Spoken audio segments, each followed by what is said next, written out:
Meta mqabbel mal-istess perjodu tas-sena li għaddiet, l-ammont ta' siklif li ħadu l-piloti tal-Air Malta bejn il-15 u 19 ta' Settembru żdied b'aktar minn 1000%.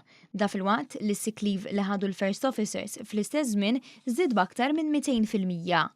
Informazzjoni li kiseb One News b'reazzjoni għal rapport fil-Malta Today tal-ħadd li qal kif it-titira lejn l-ajruport Sordi f'Pariġi li tħassret l-erba' swit lill-linja nazzjonali tal-ajru madwar 200,000 euro.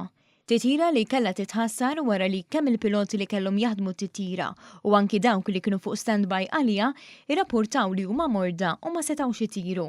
Fir-rapport tal-Malta Today intqal li l-Union tal-Piloti adottat attitudni ta' name and shame għal dawk il-piloti li jirrispondu għall-esiġenzi tal-kumpanija.